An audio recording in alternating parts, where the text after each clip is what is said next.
Essa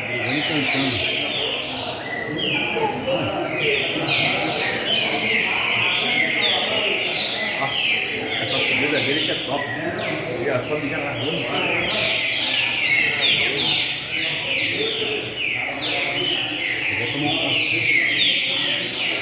Já veio?